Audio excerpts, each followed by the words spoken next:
Ahora ya. Listo, listo. ¿Listo? Muy bien. Hola Nora, ¿cómo Hola. estás? Bien, ¿ustedes qué tal? Bien, también. Qué- Muchas gracias por estar aquí. Qué bueno que se logró todo ya. Ay, sí, qué bien. Ujú. Voy a dar esta introducción y presentarte para que podamos escucharte. ¿Te parece bien? Perfecto. Va, Ujú. perfecto. Pues bienvenidas, bienvenidos, bienvenides a todos, todas quienes están aquí escuchándonos, formando parte de este espacio. La Universidad Nacional Autónoma de México, a través de la Facultad de Psicología, la División de Estudios Profesionales y la Coordinación de Psicología Clínica y de la Salud, agradecen su presencia en este tercer ciclo de conferencias Nuevos Pilares de la Psicología Clínica y de la Salud. Hoy estará con nosotros la licenciada Nora Inés Serrano Pineda, que nos impartirá la conferencia Parteras Tradicionales, Transdisciplina y Psicología. Y yo, Susani, seré su moderadora. La licenciada Nora Inés estudió psicología en la Universidad Nacional Autónoma de México, después estudió partería tradicional mexicana y actualmente es aprendiz de partería. Hizo un curso en Brasil con Naoli Binaver, partera tradicional famosa y reconocida internacionalmente en el mundo de la humanización del parto. Tiene una formación como dula en Brasil y actualmente estudia la maestría en filosofía de la ciencia en la UAM Iztapalapa. Recuerden a todas, todos, todes que en el chat pueden ir poniendo sus preguntas con el hashtag pregunta al ponente y al final de su presentación se las realizaremos. Muchas gracias por su presencia y Nora, el micrófono es todo tuyo. Muchas gracias.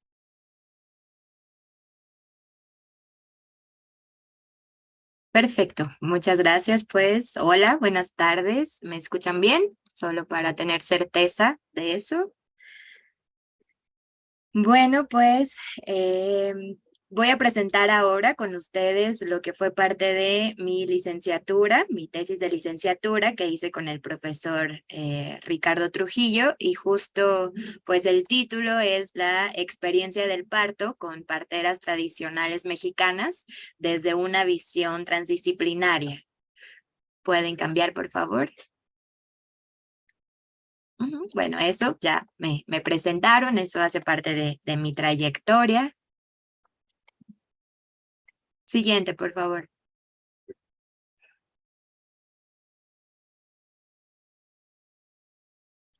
Bueno, pues el objetivo de mi trabajo se centró en me interesaba poder explorar justo cuál es el papel de la partería o de las parteras tradicionales dentro de la atención del parto aquí en México y saber también cuáles son los elementos que conforman el sistema integral de atención del parto por parteras tradicionales mexicanas, las diferencias existentes entre esta forma de nacer y la atención del parto hospitalar, las ideologías y esta tensión entre las relaciones de poder que existen dentro de las dinámicas del nacimiento y también saber aquellos aportes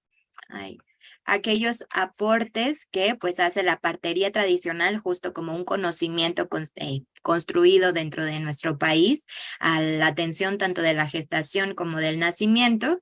Entre otras cosas, también me interesaba conocer cuál es la concepción de la vida para las parteras o dentro de la partería tradicional y pues también de la realidad.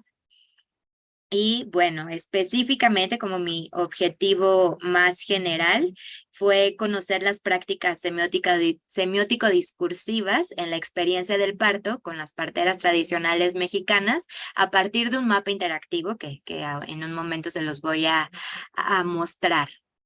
Siguiente, por favor.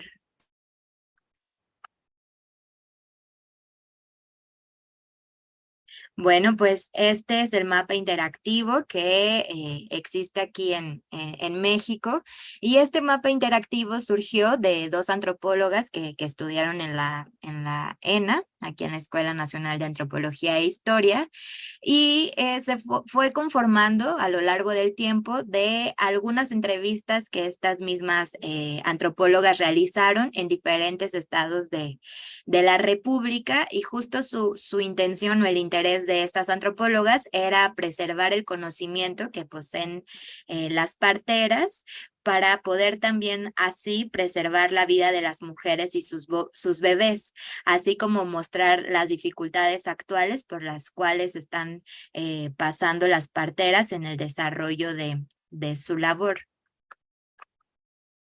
Siguiente, por favor.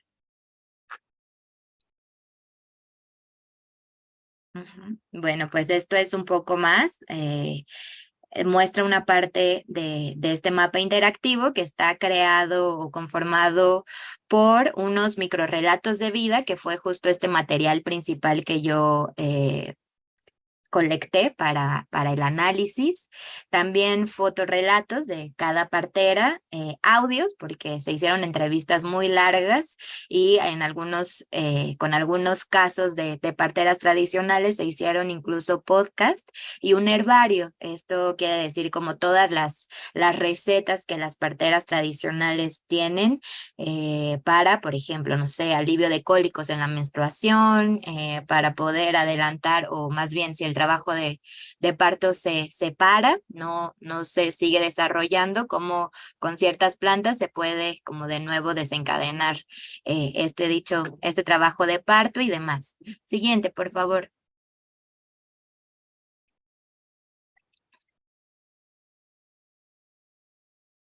Estas son las parteras tradicionales, estos son los relatos de vida con los cuales yo me basé. Está Dora, si no mal recuerdo, de Campeche, Margarita, que justo hace algunos meses acaba de fallecer, que es de Chiapas, de los Altos de Chiapas, Nela, que es de Veracruz, Caridad también es de Chiapas, de San Cristóbal de las Casas, si no mal recuerdo. Tano, también él es de Oaxaca, Rosa, que es de Yucatán, Atanasia del Estado de México y también de Morelos, y Zenaida también es de otro lugar de Veracruz, de Tuxtla.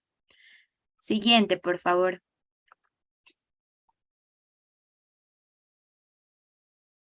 Bueno, pues vamos a empezar aquí con la postura teórico-metodológica bueno, que escogí, y para poder, intenté buscar una manera buena para poder introducirlos a lo que es la transdisciplina, así es que voy a colocar un extracto de un video que justo es incluso de la UNAM, para que tengan como una mejor noción, por favor.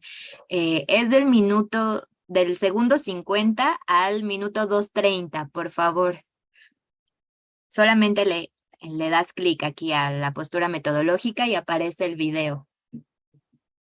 No, una palestra. Una palestra. ¿Estás presente? Sí.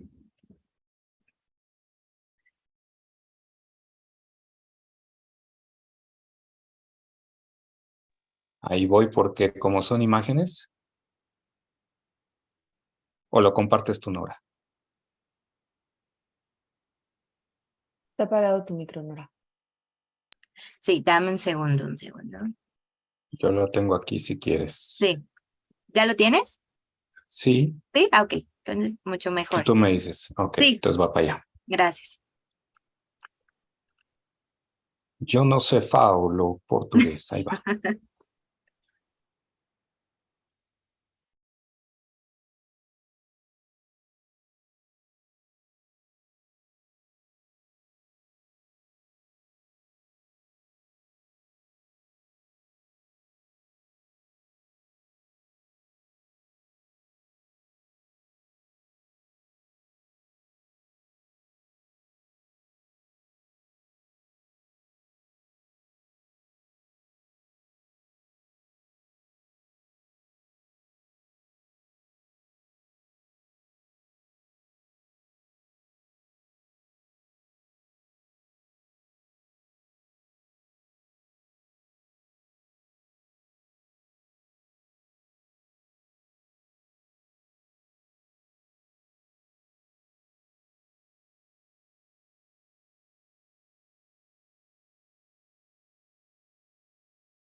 Si era este, Nora, porque te iba así de corrido, o era otro.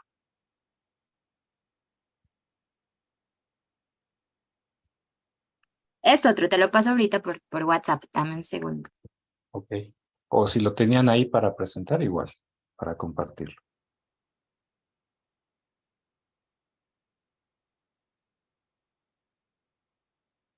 A ver.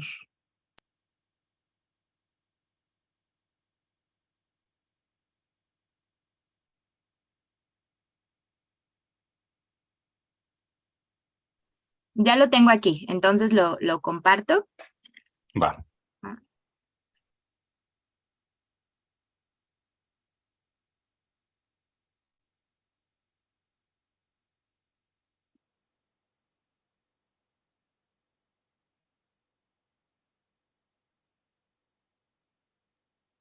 ¿lo están viendo? Va a empezar. Sí, listo. Ok, voy a comenzar.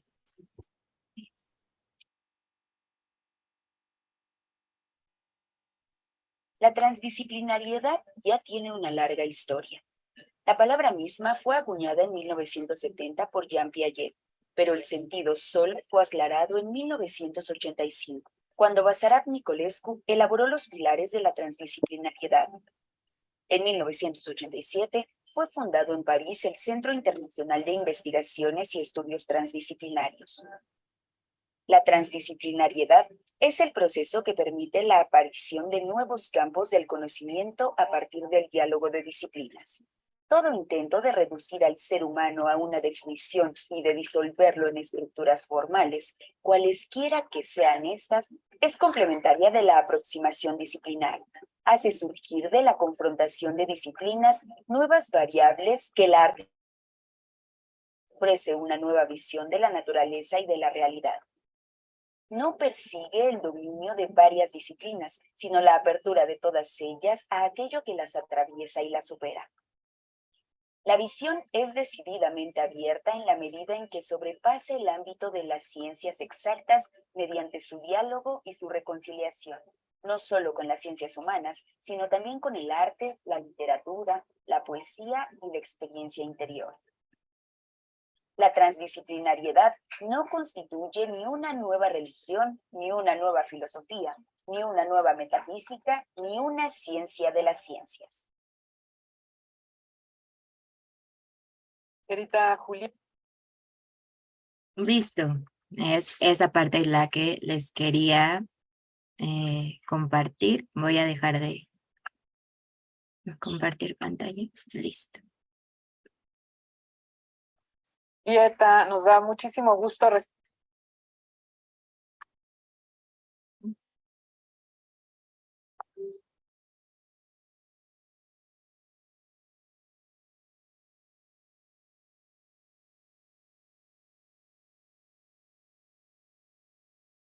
Listo, ¿me escuchan? Ok, pues ahora sí vamos a comenzar. Esta es como una pequeña introducción sobre qué es la transdisciplina, cómo es que surgió. Si se dan cuenta, pues desde 1987 pues se encuentra pues con nosotros y bueno, hay algunos profesores, profesoras que han venido tomándola en cuenta de nuevo y pues uno de los principales personajes que actualmente está retomando la transdisciplina es Basarab Nicolescu, que es el que está aquí. Siguiente, por favor. Él es físico cuántico, filósofo y hace otras cosas y bueno, pues él es quien está representando en este momento el CIRET, que es el Centro de Estudios Transdisciplinarios. Y bueno, pues él propone que la realidad, como lo vemos aquí, es aquello que resiste a nuestra experiencia, a nuestras experiencias, a nuestras representaciones, descripciones, imágenes o formalizaciones matemáticas. donde cualquier hecho o experimento puede poner en duda las teorías construidas e ideas sobre los fenómenos. Entonces, desde esta perspectiva, la realidad, pues cada vez es aquello que no podemos comprender con H, no llegamos a poderla tomar o interpretar o conocer como nos gustaría. Siguiente, por favor. Él propone diferentes niveles de realidad, es decir, esta realidad está hecha por niveles, no necesariamente de arriba hacia abajo, pero es solo para poder tener una idea. Y un ejemplo de esto es que cada nivel de realidad va respondiendo o se puede ver como un sistema que va respondiendo a ciertas leyes específicas. Y cuando esta dinámica deja de responder a las leyes que tenemos, es como una señal de que estamos en otro nivel de realidad, que al mismo tiempo es un sistema que pertenece o al cual le corresponden otras leyes, pero estos niveles de realidad tienen relación entre sí, o sea, están conectados. Un ejemplo que les traigo, que está aquí en la presentación, pues puede ser la física clásica con las leyes de movimiento de Newton, que responden a ciertas leyes, pero ese sería un nivel de realidad. Pero el otro nivel de realidad, pues es justo esta física cuántica, en donde se ve a la luz, puede ser vista como onda o como partícula. Estas leyes son diferentes a las que corresponden a la física clásica. Siguiente, por favor.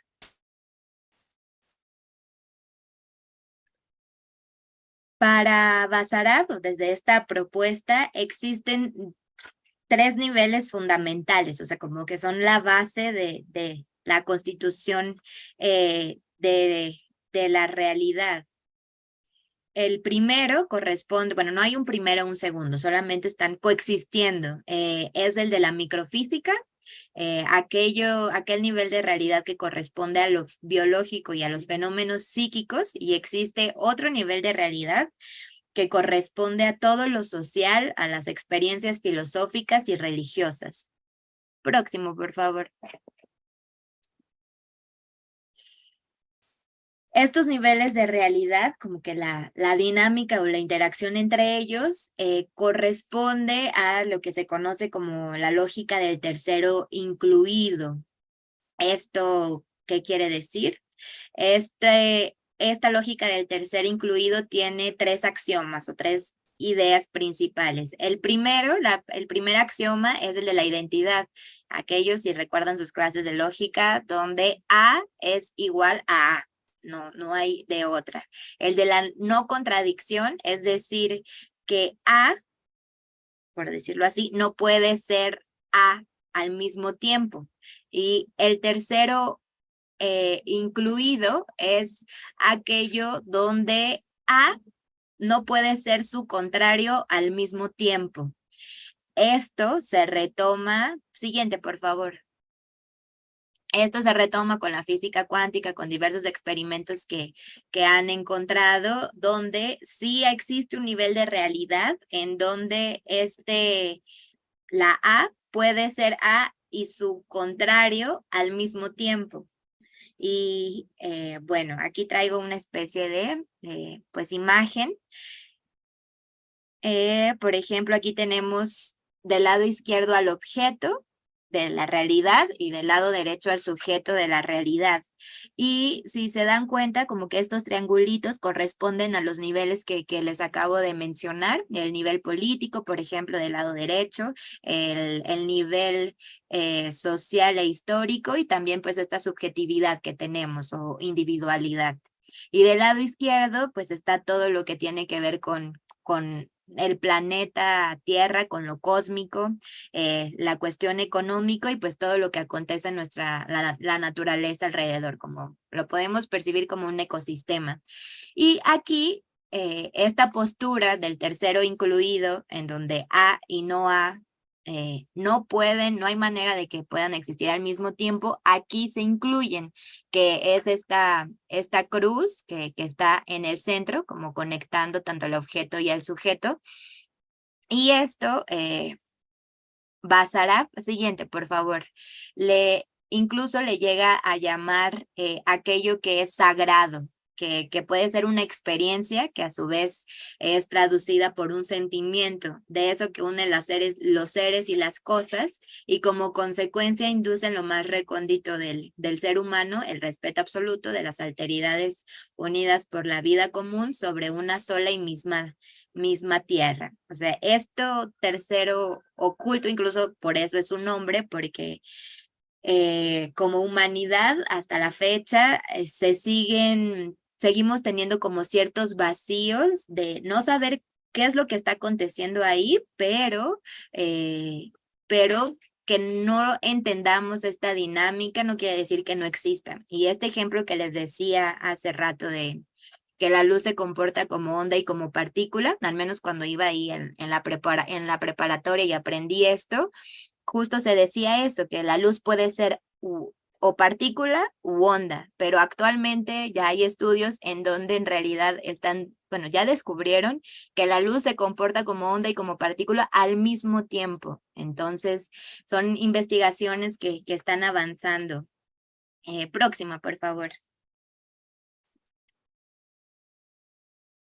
Y bueno, existen 3 axiomas bases dentro de la transdisciplina que van atravesando esto que les acabo de mencionar, como la distribución o la conformación de la realidad por niveles. El primero es el axioma ontológico, donde a través de estos diferentes niveles de realidad, tanto del objeto como disculpen, existen diferentes niveles de realidad del objeto que van correspondiendo al mismo tiempo a diferentes niveles de realidad del sujeto. El axioma también lógico, que es el paso de un nivel de realidad a otro, asegurado por esta lógica que les acabo de decir, del tercero incluido. Y el axioma epistemológico, que es la estructura de de la totalidad de los niveles de realidad que van apareciendo en nuestro conocimiento de la naturaleza, de la sociedad, de nosotros mismos. Justo se va constituyendo como una estructura compleja y cada nivel lo es justo porque existen los demás niveles de realidad al mismo tiempo. Hace algunos años hubo aquí en la ENA, en la Escuela de Antropología e Historia, un congreso de transdisciplina y vino Basarab Nicolescu y explicaba que mínimo se conocen hasta ahora 11 niveles de realidad. Eso no quiere decir que existan, que no excluye como la posibilidad de que existan más niveles de realidad. Siguiente, por favor. Bueno, otra base de esta postura teórico-metodológica que decidí incluir en la tesis viene de la transdisciplina y también de la teoría de la complejidad, que pues uno de los principales exponentes es Edgar Morin. Siguiente, por favor. Bueno, la definición que es la complejidad para Morin es un tejido de constituyentes heterogéneos, inseparablemente asociados, donde se presenta la paradoja de lo uno y lo múltiple. Incluye el desorden, lo inexplicable, la ambigüedad o incluso la incertidumbre. Y es efectivamente un tejido de eventos, de acciones, de interacciones, determinaciones e incluso hasta azares que constituyen nuestro mundo fenoménico. Siguiente, por favor. También se constituye por 3 principios. El primero de ellos es el dialógico. Este nos permite pensar los opuestos como una unidad que genera movimiento. Ya voy a dar un ejemplo para ver para que quede un poquito más claro a lo que me estoy refiriendo. También el otro principio es el de recursividad y hace referencia a la mutua influencia de los procesos, donde se deja de pensar linealmente sobre causa y efecto. Más bien se tiene en consideración que un efecto puede ser al mismo tiempo causa también. Aquí, en pocas palabras, se podría pensar en esta simultaneidad que tanto la transdisciplina como la teoría de la complejidad van rescatando. Y también el hologramático, el principio hologramático, que es aquel que muestra cómo, además de que las partes están en el todo, este también se encuentra en las partes, tanto en los fenómenos biológicos como en los sociales. Aquí, ahorita en psicología, se me viene a la mente, por ejemplo, la psicología gestalt. Es similar. Y bueno, como voy a dar aquí un ejemplo de estos tres principios interactuando y puedo pensar en la partería tradicional mexicana y también a los sujetos o a las que son las parteras tradicionales mexicanas, donde el saber de la partería tradicional, que se encuentra desde épocas anteriores en la sociedad, por medio del aprendizaje entre familiares, crea a las parteras tradicionales, es decir, de esa manera aprenden. Y estas, las parteras, a su vez van modificando o retroalimentando el saber de la partería tradicional, de aquello que conforma la partería tradicional. Y aquí hablábamos un poco de lo dialógico, ¿no? De el opuesto como una unidad, que hace parte también de la unidad, porque podemos pensar también en las prácticas médicas, que pensamos incluso opuestas de la partería tradicional, que están como en tensión y son opuestas. Un conocimiento tradicional y el conocimiento de la medicina occidental.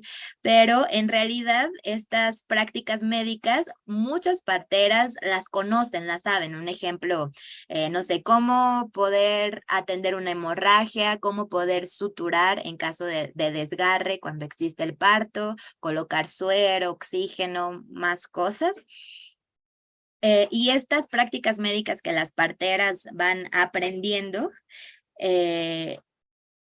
ellas deciden hacer uso o no de estos aprendizajes. Entonces existen, por ejemplo, otro ejemplo son existen algunas parteras que tratan la infertilidad de la mano con exámenes clínicos, por ejemplo, como el perfil hormonal, los ultrasonidos, e incluso hasta inyectan unas vacunas que se desconoce como cuerpo amarillo. Entonces aquí estamos viendo estos tres principios, pues actuando ya en la realidad. Siguiente, por favor. También otra de las propuestas dentro de la teoría de la complejidad es la concepción del sujeto complejo, y esto también rompe con la visión dicotómica entre la naturaleza humana y las disputas entre natura-nurtura. O sea, si somos más seres sociales o somos más seres biológicos, etcétera, en realidad somos las dos. Y otra persona que es importante aquí en esto de la transdisciplina es Julieta Haidar, que es de la escuela de la ENA. ¿Y por qué es importante? Porque retoma todo este trabajo que les estoy explicando y muchos más trabajos para desarrollar un modelo semiótico discursivo transdisciplinario. ¿Esto qué es? Es como un método que nos ayuda a analizar en la realidad con ciertos fenómenos, en mi caso la partería tradicional, poder tener una visión más amplia de estas dinámicas de interacciones que les expliqué ahora con la transdisciplina y la teoría de la complejidad. Y siguiente, por favor. Tiene varios ejes donde en mi tesis, porque este modelo que les muestro aquí fue un trabajo como de 26 años de la vida de esta doctora, de Haidar, y yo, como es demasiado extenso, decidí escoger algunos. Por ejemplo, los criterios tipológicos de los discursos semióticos, las materialidades y sus funcionamientos semiótico-discursivos, así como los sujetos y las prácticas semiótico-discursivas y las condiciones de producción, circulación y recepción de dichas prácticas. Próximo, por favor. Un concepto importante que desarrolló la doctora Julieta son las prácticas semiótico-discursivas, que como aquí lo ven, se encuentran estructuradas por las normas de la lingüística para ser entendidas por los receptores, que pueden continuar su distribución según las circunstancias de su entorno o su contexto. Se concretizan dentro de la realidad por medio de acciones, por medio de objetos, de frases, de relaciones o incluso de sentimientos que van desarrollando una red de impactos y acomodaciones dentro de la sociedad.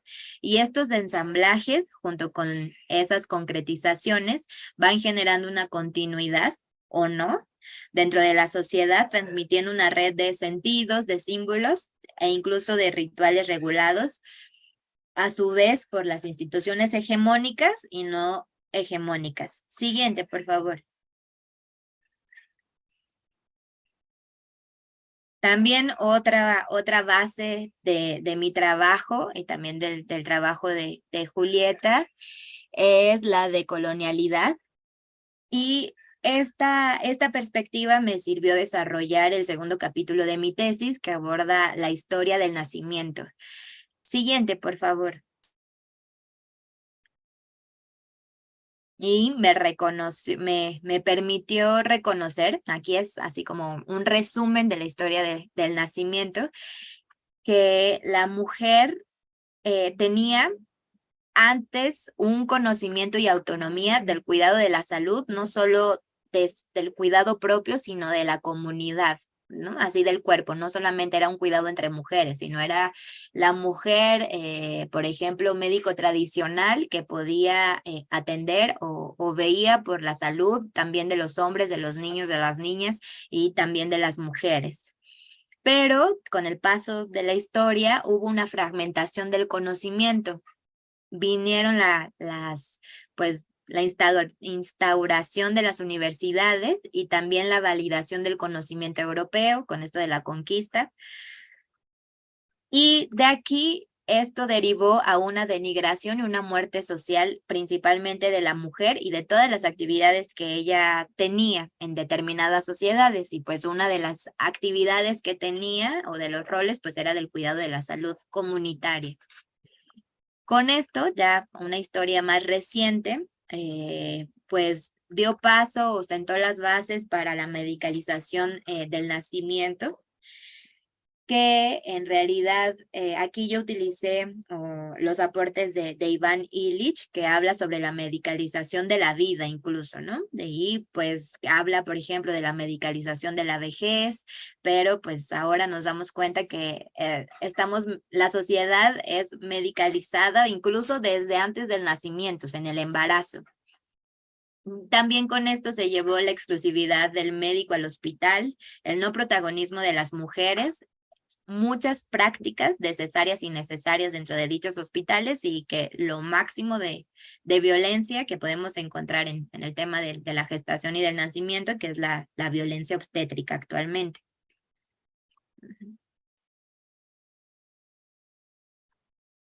Y bueno, justo la decolonialidad me posibilitó la apreciación y valorización de los conocimientos diferentes a los europeos, es decir, que antes de que llegaran los españoles, México y otros lugares de Centroamérica o de Latinoamérica sí tenían conocimientos, sí tenían como este desarrollo de conocimiento a través de prueba. Somos demasiado, o existe actualmente un conocimiento muy fuerte de la herbolaria que se sigue usando.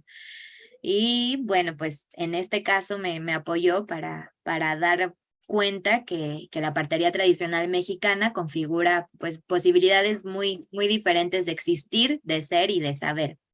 Próxima, por favor. Me voy a ir un poco más rápido porque ya vi el tiempo. En el análisis, eso fue la parte teórica y el análisis, bueno, ¿cómo es que comienzan las parteras tradicionales? Comienzan muy jóvenes, empezaron entre los 12 y 14 años de edad. Muchas de ellas fue por herencia familiar, la mamá, la abuelita u otras mujeres eran parteras y así aprendieron. Otra causa fue por la necesidad, es decir, por el abandono de parte del Estado para cubrir el acceso a la salud. Entonces, entre ellas resolvían el atendimiento de los partos. Y otra muy importante es el don, quiere decir que ya es una habilidad innata con la cual se nace y pues no se aprende el ser partera, sino incluso a través de los sueños y demás, ellas te van relatando que así aprendieron a atender partos. Siguiente, por favor. Bueno, aquí sobre el aprendizaje, además de que existe una transmisión de conocimiento, lo más importante es que se generan lazos comunitarios y afectivos entre la mujer embarazada y la partera.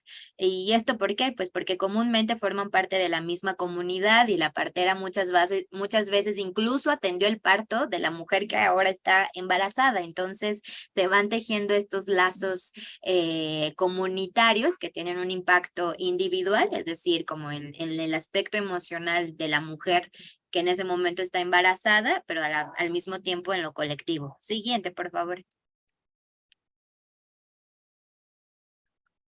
La atención del parto con las parteras tradicionales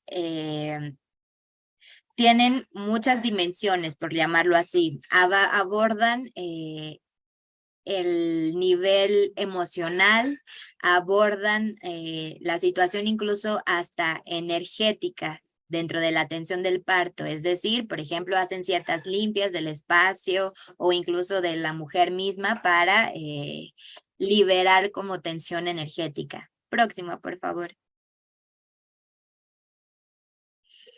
Aquí, dentro de las entrevistas, me encontré con muchas diferencias culturales. Aquí en la imagen pueden ver, esta partera Dora de Yucatán es común en Yucatán, dentro de las comunidades, tener a su bebé parir en hamacas.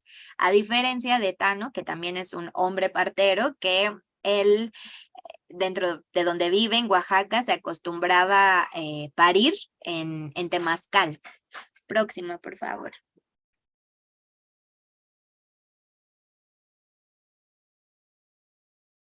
Esta cuestión emocional es muy importante o resultó ser muy importante, pero que también lo percibí en todos los atendimientos de las parteras, de los casos de las parteras, que es una contención emocional.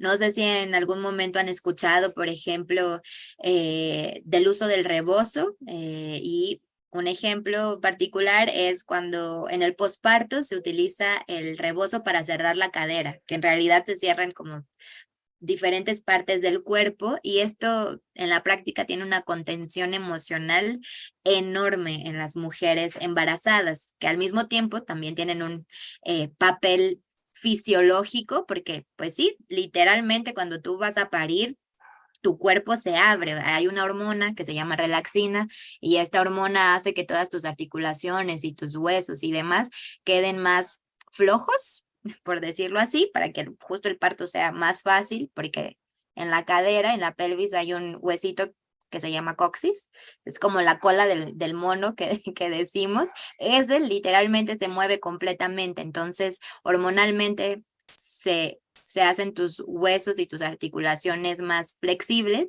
y cuando vienes al posparto y te hacen este cierre de cadera, pero en realidad que es de todo el cuerpo, pues te ayuda físicamente, pero a nivel emocional es así enorme. Incluso sirve como para cerrar todo el proceso de gestación y de parto, para que la mujer pueda como darle un término y reconocerse ahora, por ejemplo, como madre y demás cosas.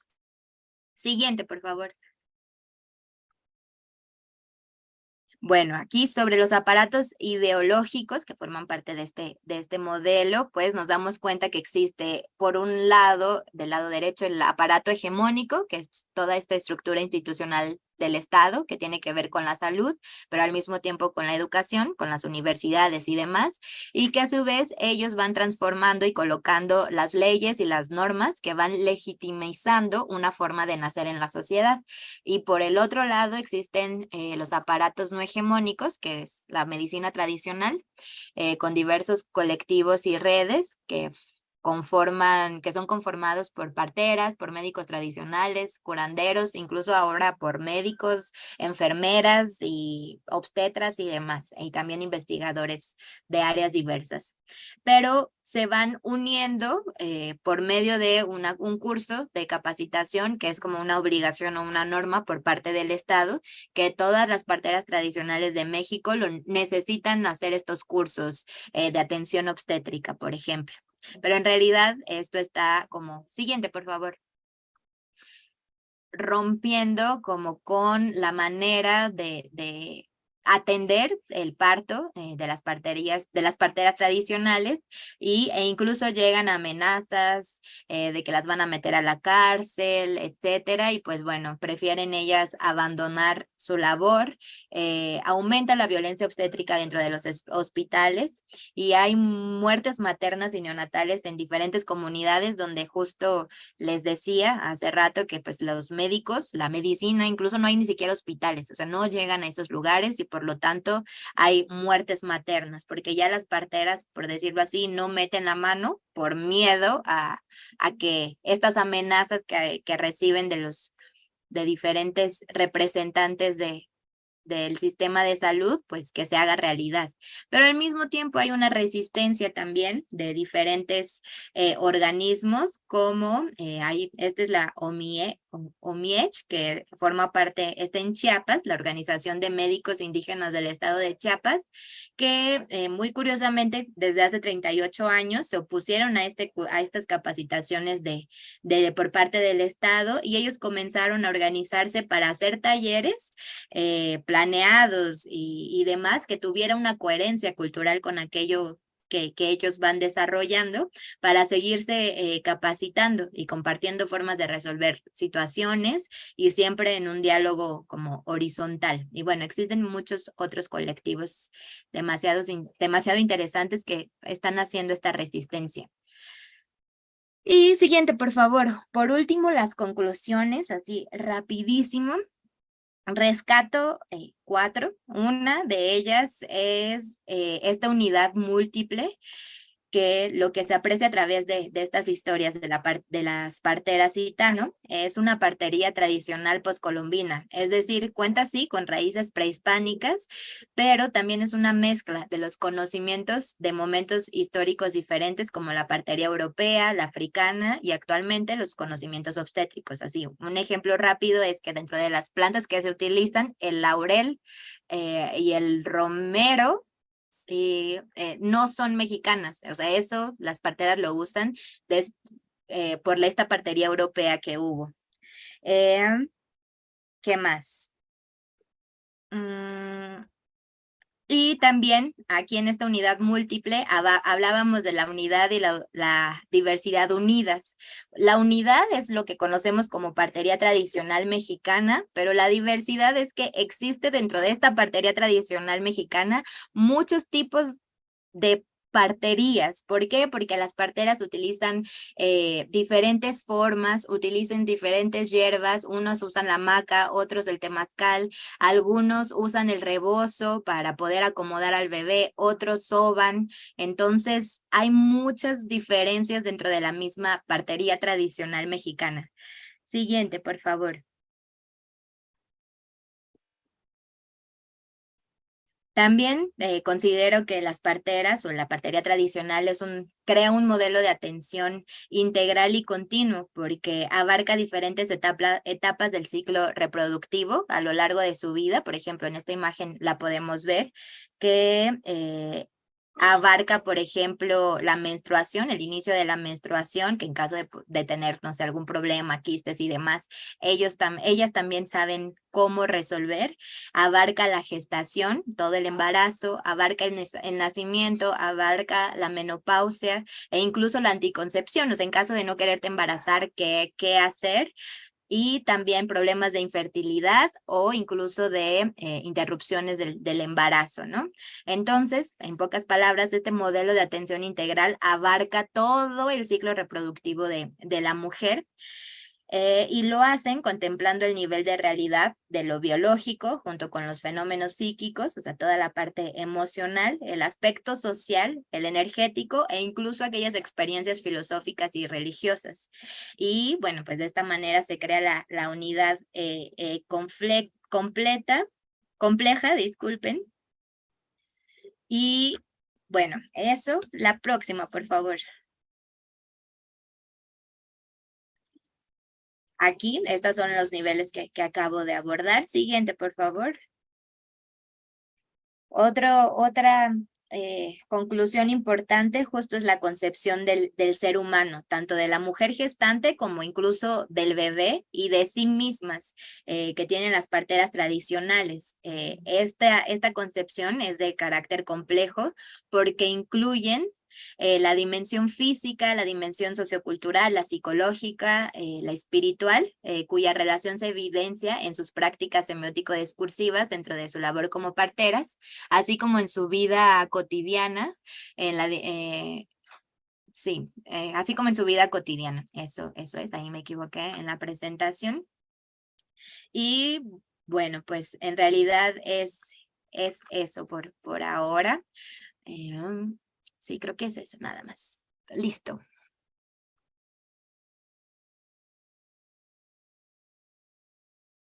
Muchas gracias, Nora, por compartirnos.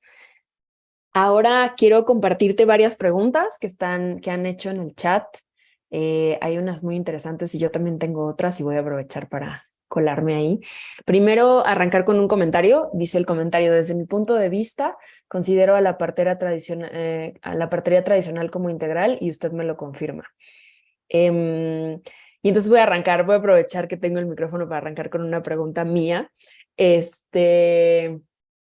Pensaba como tú que tienes esta experiencia o estas experiencias también como en acompañamientos, en entrenamiento y demás, como qué diferencias notas en términos de experiencia corporal, porque pienso mucho en términos de experiencia corporal, la diferencia de una partera, cómo acompaña físicamente, o sea, el tipo de cercanía, hasta de conversación, etcétera, que ocurre en esta clase de acompañamientos frente a un acompañamiento, no sé, ginecológico, ¿no? Como desde estos lugares, médicos o hegemónicos que nombrabas, en donde todo es mucho más aséptico en todos los niveles, ¿no? En términos físicos y demás, pero también en términos de lenguaje, en términos de cuerpo, hay una noción como de asepsia. Entonces, sobre eso, no sé si hay algo que quisieras compartir. Sí, ¿cuáles son las diferencias? En este momento se me viene a la mente, lo principal es el tacto, literalmente el tacto. Existen con el acompañamiento de las parteras tradicionales en estas visitas prenatales que en el hospital se les dice, ellas conocen el nombre de la mujer que está embarazada, conocen incluso el nombre del niño y existe un tacto antes de llegar a decir como, no sé, las cosas médicas, fisiológicas, su dieta, si tiene diabetes gestacional, si la placenta está funcionando bien o no. Preguntan primero, ¿cómo están?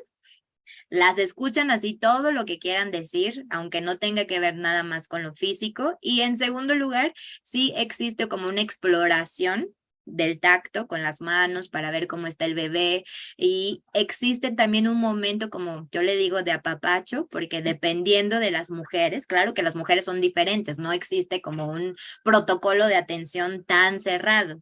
Muchas veces la parte emocional genera mucha tensión en el cuerpo de la mujer, entonces se va haciendo un masaje, se va acomodando al bebé. Antes de acomodar al bebé, como incluso existe como un proceso de pedirle permiso al bebé, ¿no? Le hablan de tú, le hablan por su nombre, oye, te voy a mover, ay, qué calientito, si está movido diferente, o sea, no sé, debe de estar en el centro y está del lado derecho, empiezan a hablarle y decirle que se vaya como a su lugar, etcétera, y eso acompañado como de movimientos. Además de eso, dentro del acompañamiento de estos prenatales, también se crea como otro vínculo porque si en caso de tener algún compañero hombre, o sea, su compañero o la mamá o el acompañante que la mujer quiera, está ahí presente y se hace como partícipe de tocarle la panza, de aprender a dar el masaje.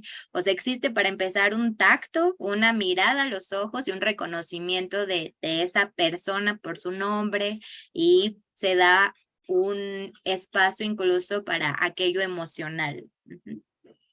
Sí, eso es lo que Muchas viene a gracias. mi cabeza. Gracias, Nora. Te cuento más preguntas. Sí. Dice ¿qué otras aplicaciones conoces del paradigma de la complejidad y la transdisciplina en psicología? ¿No es un campo aún muy emergente? Estoy pensando justo en estos momentos.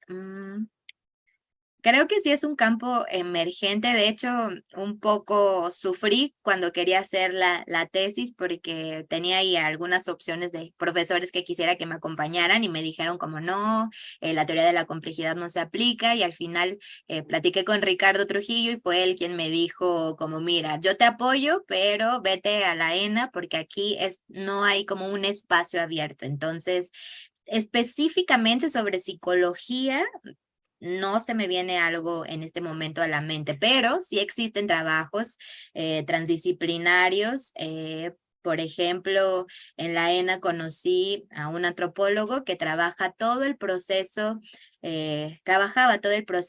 del nuevo aeropuerto desde la transdisciplina y teoría de la complejidad, abordando como la historia del lago, aquellas consecuencias ambientales y muchas más cosas. Pero sí existen temas, pero no conozco alguno sobre psicología específicamente. Ok, muchas gracias. Siguiente pregunta. ¿Por qué utilizar el enfoque de la transdisciplina? ¿Qué limitantes tiene la psicología tradicional para abordar estos temas?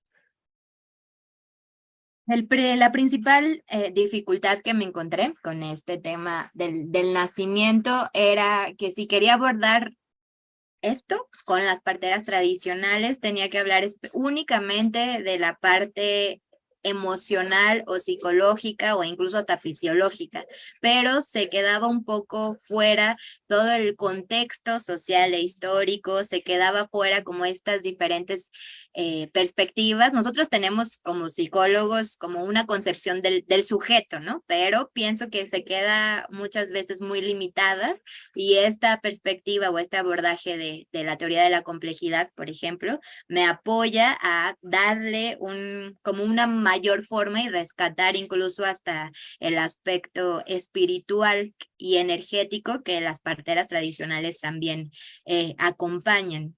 Otra parte, escogí también la transdisciplina porque no solamente se queda en el sujeto, ¿no? Como este sujeto complejo, sino también se va a la realidad, colocando los diferentes niveles de realidad y que actualmente, por decirlo así, científicamente no se ha comprobado como esta cuestión energética, que si yo lo ponía así en la tesis, pues yo creo que no iba a salir o no iba a terminar la tesis. Entonces, desde esta perspectiva me apoyaba a decir, hay algo ahí en medio entre el sujeto y el objeto que todavía no entendemos exactamente, no sabemos cuál es la dinámica, pero existe y se pueden observar pues algunos efectos de eso. Muchas gracias, Nora. Siguiente pregunta. ¿Por qué crees que a los científicos de la salud les cuesta tanto trabajo abrirse al conocimiento popular?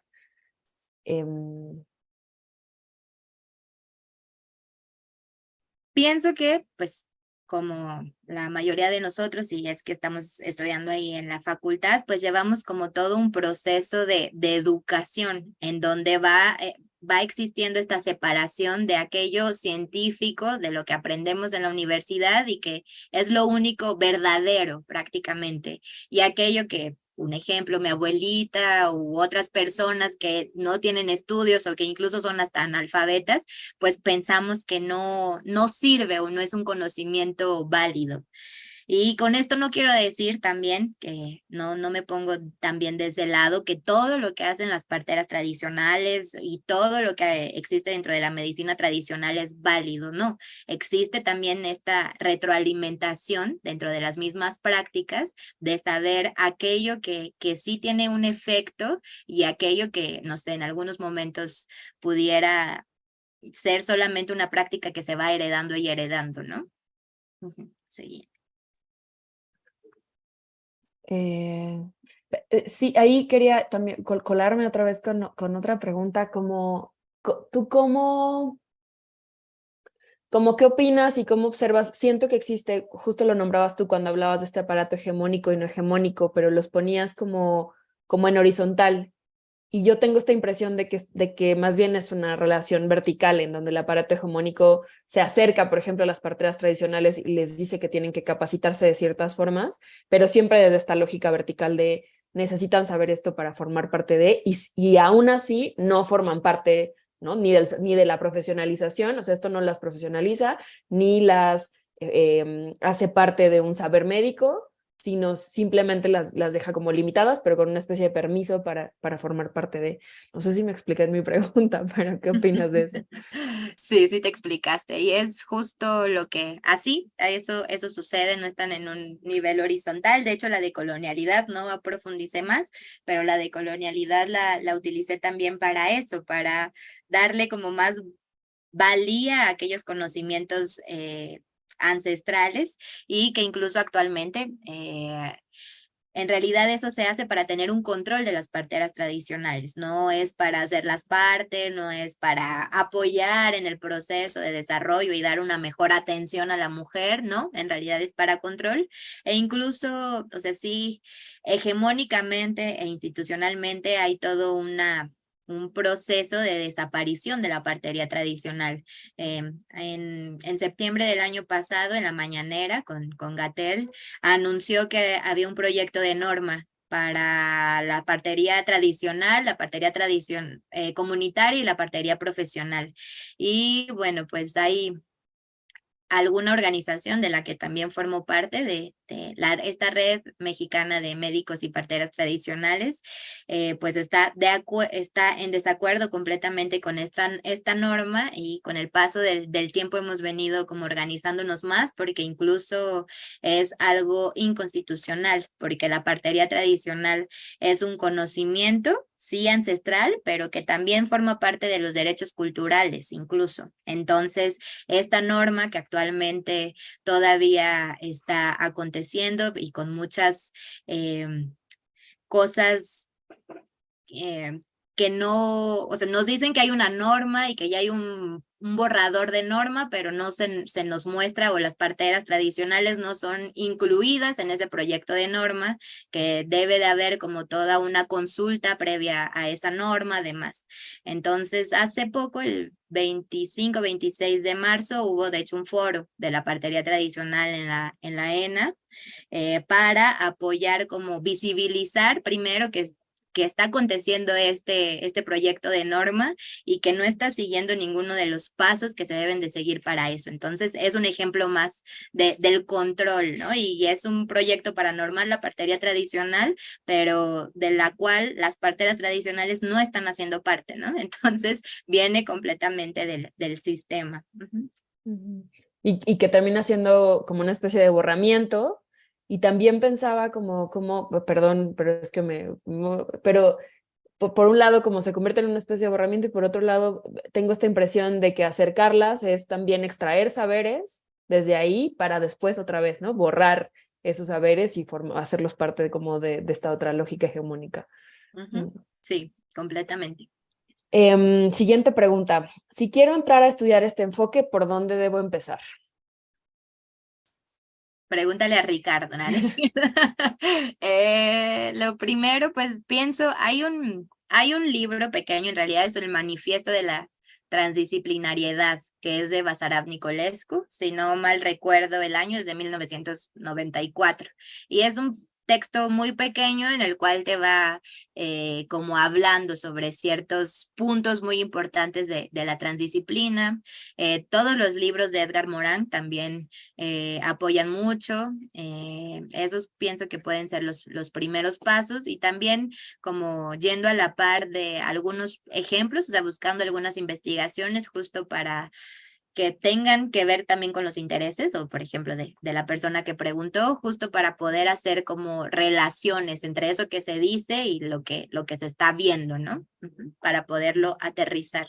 Esa sería mi sugerencia. Muchas gracias. Siguiente pregunta. ¿Qué le dirías a los futuros psicólogos, psicólogas? ¿Tendrías algún consejo o reflexión en particular para ellos, ellas?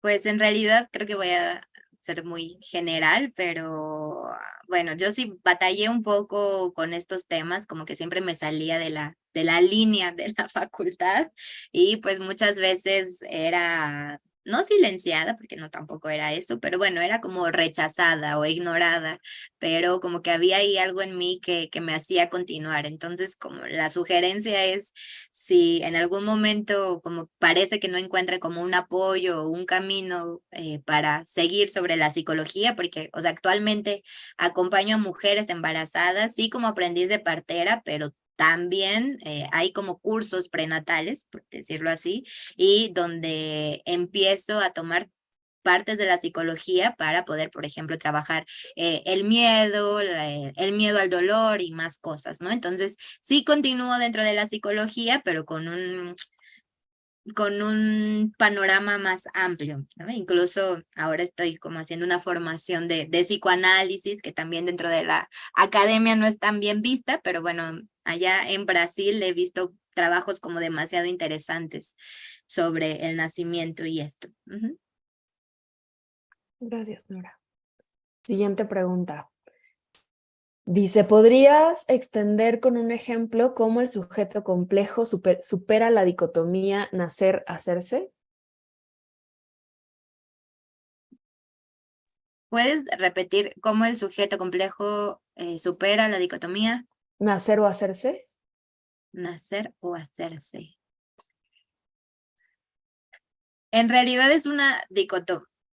Pienso que esta dicotomía se rompe en el momento en que se acepta que nacemos y nos hacemos. O sea, eso va conviviendo a lo largo de nuestra vida al mismo tiempo, e incluso hasta antes de nacer, pienso. Ahora en mi cabeza se me viene a la mente el típico ejemplo, ¿no? De, ahora sé que es niña, entonces ya la mamá, el papá, los abuelos y la familia empiezan a pensar a esa niña, ¿no? Cómo recibirla, con qué ropa, si sí rosa o ahora ya un color más neutro y demás. Entonces tú no has nacido, pero subjetivamente ya te están haciendo, ¿no? Entonces, después de que naces, empiezas como a tomar y colocar, absorber, por decirlo así, recién nacido, aquella idealización de tus papás o mamá, demás, pero conforme vas creciendo también vas naciéndote con determinadas características, pero también la sociedad te va a ir haciendo. O sea, en realidad esta dicotomía no es lo uno o lo otro, esa es la dicotomía, en realidad te haces y vas naciendo al mismo tiempo. Gracias, Nora. Dice la siguiente pregunta, ¿qué riesgos se enfrenta la madre y el hijo durante el parto? Por ejemplo, si el bebé no está en la posición correcta, el bebé es demasiado grande o su pelvis demasiado pequeña para que el bebé pueda avanzar por el canal de parto.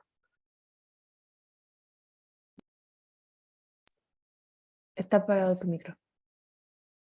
Gracias. En realidad, por lo que investigué, y que incluso esto de la pelvis pequeña o no, hace parte también de mi tesis, y ahí tienen una imagen, no existen mujeres con la pelvis pequeña o estrecha, como se les dice, porque en realidad, genéticamente, sí existe, tu cuerpo no va a ser un bebé más grande de lo que tu pelvis, de lo que puede pasar en tu pelvis. Y como les explicaba, o sea, existe un movimiento, existe una movilidad de la pelvis, que el coxis se va, literalmente se abre, o sea, sí, se sale para que el bebé pueda pasar.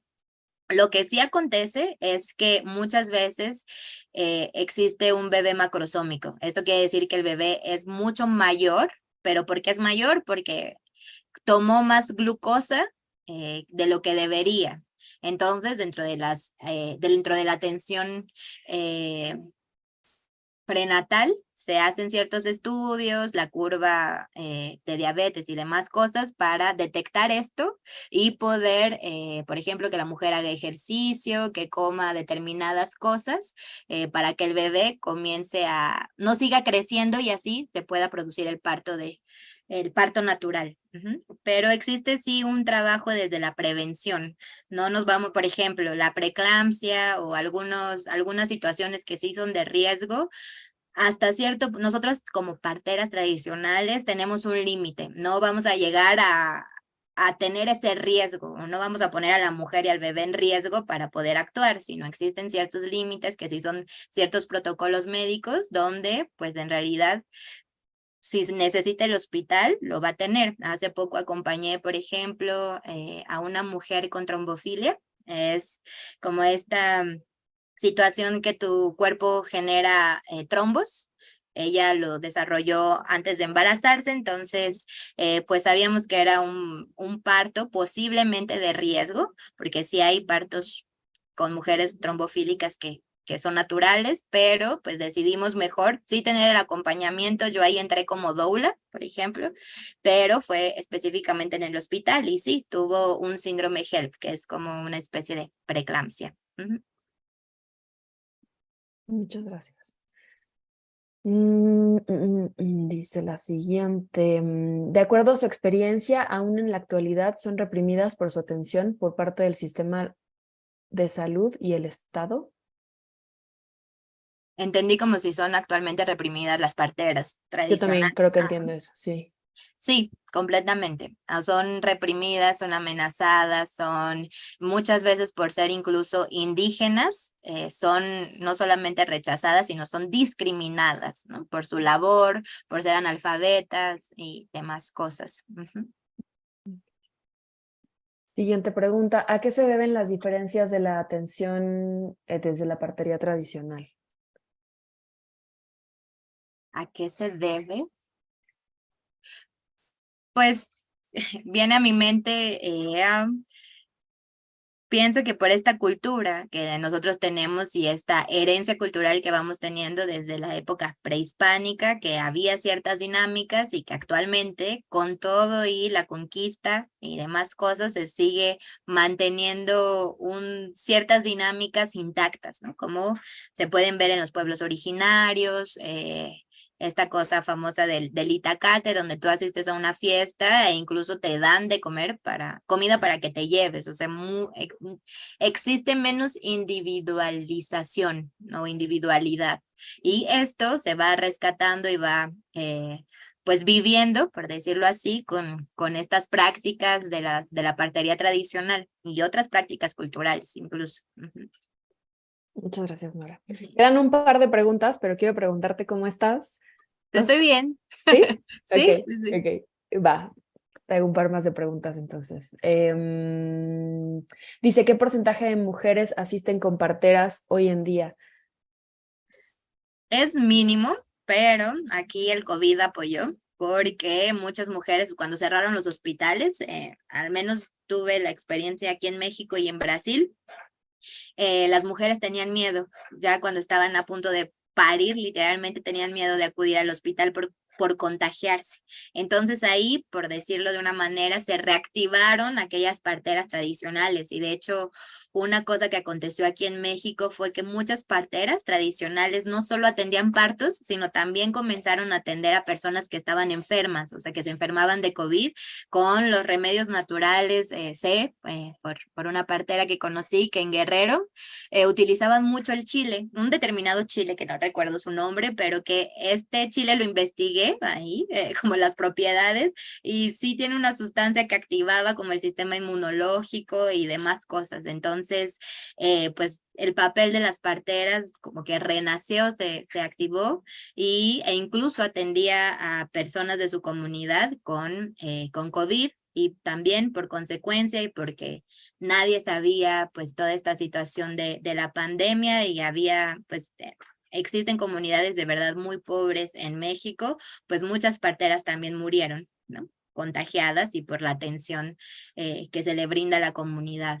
Aquí algo que se me olvidó mencionar y que pienso que es importante es que la partera tradicional se concibe su labor no como un trabajo, no como un trabajo del cual como que tiene que aprender y estar ahí 12 horas, sino en realidad unas las conciben como un don, pero otras es justo como algo que les gusta hacer, o sea, forma parte de sí mismas, entonces nunca lo ven como un trabajo, no lo ven como algo pesado, al revés, lo ven como un don. Bueno, eso aconteció, la pandemia ayudó para reactivar esta atención e incluso a veces hablamos un poco de partería urbana porque sí está aconteciendo con varias personas, Hanna Borboleta, de la Casa Morada, si no recuerdo, actualmente como la partera con la que estoy, con la que continúo aprendiendo, que también ella es de Chimalhuacán, pero también hemos tenido asistencias de partos aquí en la ciudad. Entonces fue este proceso más cercano. Gracias. Siguiente pregunta. ¿Cómo llevar actualización a las parteras tradicionales a través del fundamento científico? Pienso que eso ya se da. Por ejemplo, en la formación que hice como partera tradicional fue todo un año, así de introducción a la partería, o sea, todavía de introducción a la partería. Y entre otras cosas que veíamos, no sé si lo tengo por aquí, pero bueno, son libros así enormes, tomos así enormes, que es de pura psicología, pero no es psicología, es pura medicina, pura fisiología. O sea, tienes toda esta parte médica que ya, como les había mencionado, aquello que vemos contrario a la partería tradicional en realidad forma parte de la partería tradicional, porque te vas formando, o sea, toda esta cuestión médica, tomamos primeros auxilios, sí existe este intercambio de conocimiento y de aprendizaje. O sea, la partería tradicional no está inmóvil, sí se siguen usando ciertas cosas, incluso desde bueno, con los mayas y demás, pero esto se va actualizando, no es algo como quieto y estático o caduco, ¿no? Como muchas veces lo concebimos. Y un ejemplo que tengo aquí como grande y que fue lo que me inspiró a lo de la maestría, porque también mi tema es la partería, es que en Brasil existe esta partera, Nauli, que es como famosa en este mundo del nacimiento, y allá conocen todos como el té de Nauli, y un obstetra que es también muy famoso, que es médico, completamente científico y más cosas, él reconocía que usaba el té de Nauli en determinados momentos para inducir el parto, ¿no? Cuando había una dificultad, que fisiológicamente estaba todo bien, utilizaba ese té de Nauli, que en realidad el té de Nauli es el té que utilizan muchas parteras aquí. Interesante, muchas gracias. Y ya, llegamos a la última pregunta. La última pregunta dice, ¿cómo podrían reincorporarse estas prácticas sin que se lleven solo en clases con cierto nivel adquisitivo, como he podido verlo en San Cristóbal de las Casas? Sí, existe esa otra parte. Pues en realidad, la partera con la que me estoy formando, ella atiende a todo tipo de mujeres que quieran atenderse, y el valor por los partos es, en realidad, sí, se tiene un valor, ¿no? Determinado, pero en caso de no contar con ese dinero, sí se hacen trueques, se hacen otros tipos de acuerdos para la atención del parto. O sea, al menos lo que he visto, no he visto ninguna partera que se niegue a un atendimiento solo porque no recibe dinero, por ejemplo, y eso es algo demasiado humano y que sí, pues está también pues en contra de aquellas personas o parteras que cobran, no sé, 40,000 pesos por atención del parto domiciliar. La partería tradicional y ciertas parteras tradicionales, que son la mayoría,